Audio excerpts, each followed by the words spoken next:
Technique ক্লাসে তোমাদের সকলকে স্বাগত। আজকের আমার আলোচ্য বিষয় 2025 সালের সপ্তম শ্রেণীর দ্বিতীয় পর্যায়ক্রমিক মূল্যায়নের পরিবেশ ও বিজ্ঞানের রায়মার্টিনের প্রশ্নবিচিত্রায় যে 2 নম্বর স্কুলটা রয়েছে, অর্থাৎ নীল নলিনী বিদ্যা মন্দির HS, যেটা আমাদের প্রশ্নবিচিত্রার 213 নম্বর পেজে পেয়ে যাবে, তার প্রশ্ন এবং উত্তর। তোমাদের এই পরীক্ষায় পূর্ণমান থাকবে 50, সময় পাবে তোমরা 1 ঘন্টা 30 মিনিট। তোমাদের এর আগে দ্বিতীয় পর্যায়ক্রমিক মূল্যায়নের সপ্তম শ্রেণীর রায়মার্টিনের অল সাবজেক্টের দুটো করে সেটের প্রশ্ন এবং তার উত্তর করানো হয়ে গেছে। এইটা শুধুমাত্র পরিবেশ ও বিজ্ঞানের 2 নম্বর সেট চলছে। তোমরা যারা যারা দেখোনি তার জন্য লিঙ্ক ডেসক্রিপশন বক্সে আছে, তোমরা সেখানে দেখে নিতে পারো। তো এই পরীক্ষাটা তো তোমাদের আগামী আগস্ট মাসে অনুষ্ঠিত হবে। তো একবার দেখে নাও তোমাদের সিলেবাসে ঠিক কোন কোন চ্যাপ্টার রয়েছে। তোমাদের ভৌত পরিবেশে রয়েছে আলো, চুম্বক, তড়িৎ, পরিবেশ বান্ধব শক্তি। এছাড়াও তোমাদের জীবন বিজ্ঞানীরা রয়েছে পরিবেশের সজীব উপাদানের গঠনগত বৈশিষ্ট্য ও কার্যগত প্রক্রিয়া। এই চ্যাপ্টার কটা তোমাদের রয়েছে। তো দেখো তোমাদের প্রশ্নোত্তর পর্বটা। প্রথমে ফিজিক্যাল সায়েন্সে চলে আসছি আমরা। সঠিক উত্তরটি নির্বাচন করো। 1 × 8 = 8। প্রথম প্রশ্ন, প্রদত্ত কোনটি সপ্রভ বস্তু? পেন্সিল, টেবিল, জ্বলন্ত বাল্ব নাকি বই? উত্তর হচ্ছে জ্বলন্ত বাল্ব। পরের প্রশ্ন, সমতল আয়নায় প্রতিফলনের ফলে যে অক্ষরটি পার্শ্বীয় পরিবর্তন হবে না তা হলো ও। পরের প্রশ্ন, প্রদত্ত পদার্থগুলির মধ্যে চৌম্বক পদার্থটি হলো, দেখো, কোবাল্ট নাকি প্লাস্টিক নাকি রবার নাকি কাঠ? উত্তর হচ্ছে কোবাল্ট। পরের প্রশ্ন চলে আসবো, চুম্বকের আকর্ষণ ক্ষমতা বেশি হয় কোথায়? উত্তর হচ্ছে ঠিক 2 প্রান্তে। পরের প্রশ্ন, বাল্বের যে অংশ আলো দেয় সেটি হলো ফিলামেন্ট। নেক্সট, তড়িৎ বর্তনীতে পরিবাহী রূপে সবথেকে বেশি ব্যবহৃত হয় তামা। বর্তমানে শক্তি চাহিদার বেশিরভাগটাই আসে কোথা থেকে? উত্তর হচ্ছে জীবাশ্ম জ্বালানি থেকে। পরের প্রশ্নে দেখো কি আছে, একটি পরিবেশ বান্ধব বিদ্যুৎ শক্তির উৎস হলো? উত্তর হচ্ছে জলবিদ্যুৎ। এবার দেখো 2 এর দাগের প্রশ্ন, শূন্যস্থান পূরণ করতে বলেছে। 1 × 4 = 4। প্রথম প্রশ্ন কি রয়েছে? এক্স রশ্মি আবিষ্কার করেন বিজ্ঞানী? উত্তর হচ্ছে রন্টজেন। পরের প্রশ্ন, ইউ আকৃতির চুম্বককে ড্যাশ চুম্বক বলা হয়? উত্তর হচ্ছে অশ্বক্ষু আকৃতির চুম্বক বলা হয়। পরের প্রশ্ন, পেট্রোলিয়াম এক প্রকার ড্যাশ জ্বালানি? উত্তর হচ্ছে জীবাশ্ম জ্বালানি। বৈদ্যুতিক সার্কিটের নিরাপত্তার জন্য ড্যাশ ব্যবহার করা হয়? উত্তর হচ্ছে ফিউজ তার। পরের প্রশ্ন, ঠিক বা ভুল নির্বাচন করো। 1 × 4 = 4। প্রথম প্রশ্ন, নিয়মিত প্রতিফলনের ফলে প্রতিবিম্ব গঠিত হয়, এটা ঠিক। পরের প্রশ্ন, একটি দণ্ডচুম্বককে লোহার গুঁড়োর মধ্যে ডোবালে ওই দণ্ডচুম্বকের সব জায়গায় সমানভাবে লোহার গুঁড়ো আটকে থাকবে, এটা ভুল। পরের প্রশ্ন, এলইডিতে ফিলামেন্ট থাকে না, এটা ঠিক। নেক্সট দেখো, তাপবিদ্যুৎ কেন্দ্রে গ্যাস পুড়িয়ে বিদ্যুৎ উৎপন্ন করা হয়, ঠিক। 2 একটি শব্দে উত্তর দাও। প্রথম প্রশ্ন কি আছে দেখো, পেরিস্কোপের মধ্যে 2টি সমতল দর্পণ কত ডিগ্রি কোণে অবস্থান করে? উত্তর 45 ডিগ্রি। ছায়ার গাঢ় অন্ধকার অঞ্চলকে কি বলে? উত্তর লিখবে প্রচ্ছায়া। আপতন কোণ ও প্রতিফলন কোণের সমষ্টি 90 ডিগ্রি হলে প্রতিফলন কোণের মান কত? উত্তর 45 ডিগ্রি।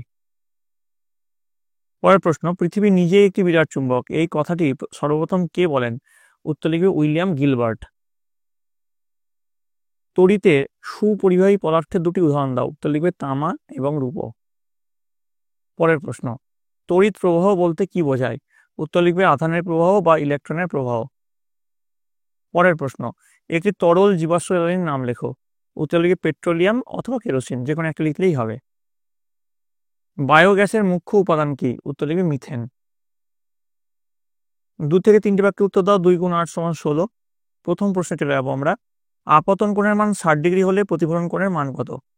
উত্তর লিখবে আপতন কোণের মান 60 ডিগ্রি হলে প্রতিফলন কোণের মানও 60 ডিগ্রি হবে, কারণ প্রতিফলনের সূত্র অনুযায়ী আপতন কোণ ও প্রতিফলন কোণ সর্বদা সমান হয়। পরের প্রশ্ন, নিয়মিত প্রতিফলন ও বিক্ষিপ্ত প্রতিফলনের 2টি পার্থক্য লেখো। উত্তর লিখবে নিয়মিত প্রতিফলন ও বিক্ষিপ্ত প্রতিফলনের মধ্যে 2টি প্রধান পার্থক্য নিচে দেওয়া হলো। যে প্রথমে পার্থক্যের বিষয় কি? প্রতিফলিত রশ্মির দিক।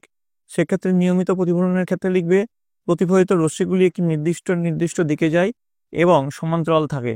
আর বিক্ষিপ্ত প্রতিফলনের ক্ষেত্রে লিখবে প্রতিফলিত রশ্মিগুলি বিভিন্ন দিক থেকে বিচ্ছুরিত হয়, অর্থাৎ রশ্মিগুলি সমান্তরাল থাকে না।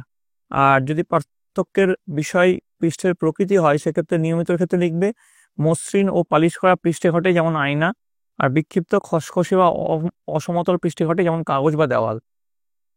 পরের প্রশ্নে চলে যাবো আমরা। দেখো, চুম্বকের বিভিন্ন ধর্মগুলি লেখো।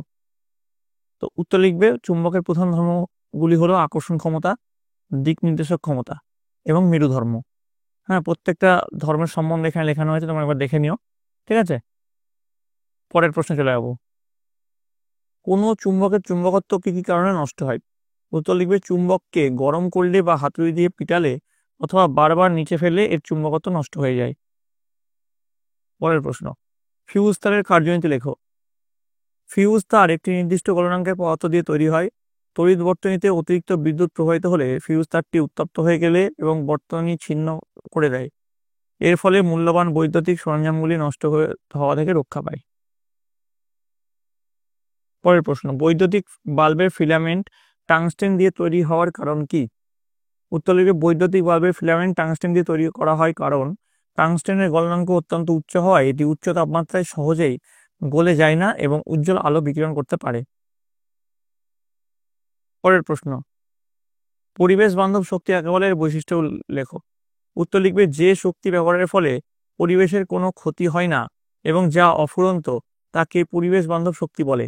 এই শক্তির উৎসগুলি সাধারণত নবীকরণযোগ্য, দূষণমুক্ত এবং জীবাশ্ম জ্বালানির মতো গ্রিনহাউস গ্যাস নিঃসরণ করে না। পরের প্রশ্ন, স্কুলে যাতায়াতের পথে বা বাড়িতে দেখেছো এমন 3টি জীবাশ্ম জ্বালানির নাম লেখো।